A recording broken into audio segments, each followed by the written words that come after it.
With regards to the academic requirements of the softball team, I am required to maintain a 3.0 GPA or better, or I will be forced to report to the Panther Academic Center to complete whatever weekly study hall hours that I have. Along with the required GPA, I am expected to attend all of my classes on a given day regardless of any outside factors that may hinder my attendance. The softball coaching staff also sends out an attendance sheet to each of my professors to monitor my daily attendance. In conjunction with the attendance sheet, the coaching staff also asks the professors to provide a currently updated grade for the class.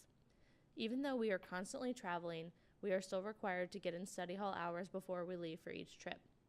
We are also expected to communicate with our professors, letting them know what days we will be missing their class due to traveling. It is our responsibility to get missed notes, hand in assignments early, and make up missed test dates. Even though we are traveling, homework is done to and from our host university, who we will be competing against that weekend. After the games, we still must study and complete homework assignments during the evening. Because our main season is in the spring, we are busy traveling from February to May. We will travel every weekend and also have games occasionally during the weekdays. Now, the softball team expectations and responsibilities are also a part of life as a student athlete. A typical week would consist of 2 to 3 hours of weights per week in season, 3 to 4 practices that last for roughly 2.5 to 3 hours, and classroom. Classroom is where we talk and discuss the mental side of the game, as well as specific plays that we do our best to execute.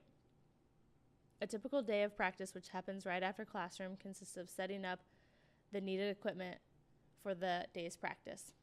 The fact that I am a pitcher, a majority of practice consists of me perfecting this aspect of my game.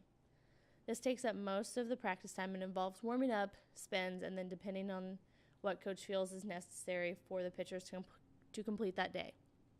This calls for a very high level of skill and the utmost level of concentration because we want to perform at the highest level of our team. These are the challenges of being a student athlete here at Eastern Illinois University.